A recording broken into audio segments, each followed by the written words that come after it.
नेहा की कहानी हमें यह महत्वपूर्ण सीख देती है कि जीवन में सफलता और सुरक्षा के बीच संतुलन बनाए रखना कितना आवश्यक है।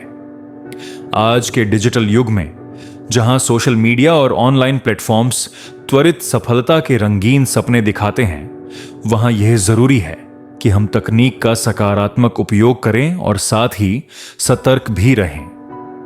नेहा ने साबित किया कि तकनीक के दुरुपयोग के खिलाफ आवाज उठाकर और डिजिटल माध्यमों का सही इस्तेमाल करके हम न सिर्फ अपनी सुरक्षा सुनिश्चित कर सकते हैं, बल्कि समाज में सकारात्मक बदलाव भी ला सकते हैं। यह कहानी हमें डिजिटल साक्षरता, ऑनलाइन सुरक्षा और नैतिक जिम्मेदारी का पाठ पढ़ाती है।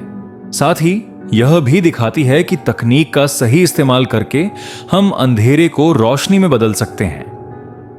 अरुण मिश्रा दिल्ली के एक प्रसिद्ध फैशन फोटोग्राफर थे। उनकी स्टूडियो की चमकती लाइट्स और महंगे कैमरों के पीछे एक ऐसा अंधेरा छुपा था जिसकी कल्पना भी नहीं की जा सकती थी। उनकी उम्र थी 35 साल और वह देखने में बेहद आकर्षक और व्यवहार में मिलनसार थे। यही कारण था कि नई मॉडल बनने का सपना देखने वाली लड़कियां उनके पास आती थीं, अपने सपनों को पूरा करने की आशा लेकर। एक शाम अरुण की स्टूडियो में एक नई लड़की आई, नेहा। उम्र 19 साल, फ्रेशर, जिसने अभी अभी मॉडलिंग की दुनिया में कदम रखा था। आपकी फोटोज देखकर मैं बहुत इंप्रेस हुई, नेहा ने शर्माते हुए कहा। मैं भी आपके साथ काम करना चाहूंगी। अरुण ने उसे ऊपर से नीचे तक देखा। तुम में क्षमता है, मैं तुम्हें बड़ा मॉडल बना सकता हूं, पर तुम्हें मेरी बातें माननी होंगी। नेहा ने उत्साहित होकर हां में सिर हिलाया। पहले कुछ दिन सब कुछ सामान्य रहा।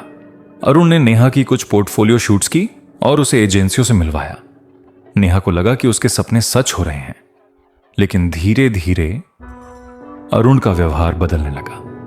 एक दिन उसने नेहा से कहा, तुम्हें एक बड़े ब्रांड के लिए ऑडिशन देना है, इसके लिए हमें लेट नाइट शूट करनी होगी। नेहा ने सहर्ष हां कर दी। उस रात स्टूडियो में सिर्फ वह और अरुण थे। अरुण ने शूट के बहाने उसे अश्लील पोज देने को कहा। जब नेहा ने मना किया तो अरुण गुस्से में बोला, अगर तुम्हें सफल होना है तो इंडस्ट्री के रूल्स फॉलो करने होंगे। नेहा डर गई, लेकिन उसने पोज दिए। शूट के बाद अरुण ने उसे एक ड्रिंक ऑफर की। थोड़ा रिलैक्स करो, उसने कहा, यह तो बस शुरुआत है। नेहा ने वह ड्रिंक पी ली और फिर क्या हुआ उसे कुछ याद नहीं रहा। जब उसकी आंख खुली तो वह स्टूडियो के सोफे पर पड़ी थी और उसके कपड़े फटे हुए थे। उसे एहसास हुआ कि उसके साथ कुछ गलत हुआ है। अगले दिन जब उसने अरुण से इस बारे में पूछा तो वह हंसते हुए बोला, तुमने खुद मेरे साथ फन किया था, मैंने तो सिर्फ तुम्हारी मदद की। नेहा हैरान रह गई। उसने महसूस किया कि उसके साथ धोखा हुआ है। उसने अरुण को ब्लैकमेल करने की कोशिश की, लेकिन अरुण के पास उसकी अश्लील तस्वीरें थीं, जिसके दम पर उसने नेहा को चुप करा दिया। यह घटना नेहा के लिए एक बड़ा झटका थी। उसने मॉडलिंग छोड़ दी और अपने घर वापस चली गई, लेकिन अरुण का खेल जारी रहा। वह नई लड़कियों को अपने जाल में फंसाता रहा, हर बार उन्हें सपने दिखाकर और फिर उनका शोषण करके। कुछ महीनों बाद एक और लड़की, प्रिया, ने अरुण के खिलाफ आवाज उठाई। उसने पुलिस में शिकायत दर्ज की कि अरुण ने उसके साथ अनुचित व्यवहार किया है, लेकिन अरुण के पास इतने कनेक्शंस थे कि केस दब गया। प्रिया को धमकियां मिली और उसे शहर छोड़ना पड़ा। अरुण को लगा कि वह अजेय है। उसने और भी लड़कियों के साथ ऐसा ही करना जारी रखा। हर बार वह सेम पैटर्न फॉलो करता। पहले उन्हें सपने दिखाना, फिर उनका ट्रस्ट जीतना और अंत में उनका शोषण करना। लेकिन एक दिन उसकी किस्मत ने साथ छोड़ दिया। नेहा, जो अब तक चुप थी, ने एक रिपोर्टर से संपर्क किया। उसने अपनी पूरी कहानी बताई और अरुण के खिलाफ आवाज उठाई। यह खबर मीडिया में आग की तरह फैल गई और भी लड़कियां सामने आईं और अरुण के खिलाफ एलिगेशंस बढ़ते गए। पुलिस ने मामला दर्ज किया और अरुण को गिरफ्तार कर लिया गया। लेकिन क्या अरुण को सच में सजा मिल पाएगी? क्या न्याय प्रणाली उन लड़कियों को न्याय दिला पाएगी जिनके सपनों को अरुण ने तोड़ दिया था? अरुण की गिरफ्तारी के बाद मामला और गंभीर हो गया। जब पुलिस ने उसके स्टूडियो और घर की तलाशी ली तो चौंकाने वाले सबूत मिले। हार्ड ड्राइव में सैकड़ों लड़कियों की अश्लील तस्वीरें और वीडियो मिले, जिनमें से कई नशीली दवाओं के प्रभाव में ली गई थीं। इंस्पेक्टर राजीव शर्मा ने केस की जिम्मेदारी संभाली। उन्होंने पाया कि अरुण एक सुनियोजित तरीके से काम करता था। 1. पहले मॉडलिंग के सपने दिखाकर लड़कियों को बुलाया जाता। 2. फिर उन्हें नशीली दवाओं का आदी बनाया जाता। 3.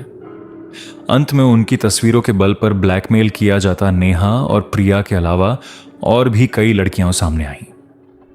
सबकी कहानियां एक जैसी थीं, सपने, धोखा और फिर शोषण। कोर्ट में मामला पहुंचा। अरुण ने शुरू में सभी आरोपों से इनकार किया, लेकिन सबूतों के सामने उसे झुकना पड़ा। केस की सुनवाई के दौरान कई चौंकाने वाले खुलासे हुए। पहला खुलासा, अरुण एक इंटरनेशनल पोर्नोग्राफी रैकेट से जुड़ा था, जो विदेशों में भारतीय लड़कियों के वीडियो बेचता था। दूसरा खुलासा, उसने कम से कम 50 लड़कियों के साथ ऐसा किया था, जिनमें से कुछ नाबालिग भी थीं। तीसरा खुलासा, अरुण के कुछ और सहयोगी भी थे, जिनमें एक मॉडलिंग एजेंट और एक ड्रग डीलर शामिल थे। मीडिया में इस केस को लेकर भारी हंगामा हुआ। लोगों ने फैशन इंडस्ट्री में बदलाव की मांग की। कई सेलिब्रिटीज ने भी इस मामले पर अपनी आवाज उठाई। अदालत में नेहा ने बहादुरी से गवाही दी, मैं सिर्फ एक मॉडल बनना चाहती थी, लेकिन इस आदमी ने मेरे सपनों को तार तार कर दिया। मैं चाहती हूं कि कोई और लड़की ऐसा न सहे। आखिरकार फैसला सुनाया गया। अरुण को उम्र कैद की सजा, 50 लाख रुपए का जुर्माना। सभी पीड़िताओं को मुआवजा। इस केस के बाद कई सकारात्मक बदलाव आए। 1. मॉडलिंग इंडस्ट्री में सख्त नियम बने। 3. फोटोग्राफरों का बैकग्राउंड चेक अनिवार्य हुआ। 3. महिला सुरक्षा कानूनों को मजबूत किया गया। नेहा ने एक एनजीओ शुरू किया, सपना फाउंडेशन, जो मॉडलिंग में आने वाली लड़कियों को गाइड करता है और उनकी सुरक्षा सुनिश्चित करता है। एक इंटरव्यू में नेहा ने कहा, हमें डरना नहीं चाहिए। अगर कुछ गलत हो रहा है तो आवाज उठानी चाहिए। हमारी आवाज में ताकत है। यह कहानी हमें सिखाती है कि 1. सपने देखना अच्छा है, लेकिन सतर्क रहना जरूरी है। 2. किसी पर भी अंधा विश्वास नहीं करना चाहिए। 3. अन्याय के खिलाफ आवाज उठाना हमारा कर्तव्य है। सबक। अरुण और उसके शिकार हुई लड़कियों की कहानी हमें यह सिखाती है कि सफलता के चक्कर में हमें अपने मूल्यों और सिद्धांतों से समझौता नहीं करना चाहिए। हमेशा सतर्क रहें और किसी पर भी बिना जांच पड़ताल के विश्वास न करें। साथ ही अगर आपके साथ कुछ गलत होता है तो तुरंत आवाज उठाइए। चुप रहना अपराधी को और बढ़ावा देना है। अरुण के केस के फैसले के बाद नेहा की जिंदगी ने एक नया मोड़ लिया। उसने अपने एनजीओ सपना फाउंडेशन के जरिए सैकड़ों युवतियों की मदद की, जो मॉडलिंग और फैशन इंडस्ट्री में अपना करियर बनाना चाहती थीं। एक दिन नेहा को एक युवा लड़की का फोन आया। मैं आपकी कहानी पढ़कर बहुत प्रभावित हुई, लड़की ने कहा। मैं भी मॉडल बनना चाहती हूं, लेकिन मुझे डर लगता है। नेहा ने उसे समझाया, डरना स्वाभाविक है, लेकिन सही जानकारी और सतर्कता से तुम किसी भी चुनौती का सामना कर सकती हो। नेहा के अंजीत ने कई महत्वपूर्ण काम किए। एक, सुरक्षा गाइडलाइंस, मॉडलिंग इंडस्ट्री के लिए एक सुरक्षा मैनुअल तैयार किया। 2, हेल्पलाइन, 24 घंटे 7 दिन हेल्पलाइन शुरू की गई। 3, लीगल सपोर्ट, पीड़िताओं को कानूनी सहायता दी जाने लगी। इधर जेल में अरुण को अपने किए पर पछतावा हो रहा था। उसने एक पत्र लिखा नेहा को, मैं जानता हूं कि मेरी माफी तुम्हारे दर्द को कम नहीं कर सकती, लेकिन मैं सच में अपने किए पर शर्मिंदा हूं। मैं चाहता हूं कि तुम मेरे जीवन की सबसे बड़ी गलती को एक सबक के रूप में देखो। नेहा ने इस पत्र का जवाब नहीं दिया, लेकिन उसने महसूस किया कि अब उसका डर खत्म हो चुका है। 1 साल बाद नेहा को एक बड़े फैशन शो के लिए आमंत्रित किया गया। यह उसकी जिंदगी का सबसे बड़ा मौका था। शो के दौरान उसने देखा कि इंडस्ट्री में कितना बदलाव आया है। सभी फोटोग्राफरों का बैकग्राउंड चेक होता था।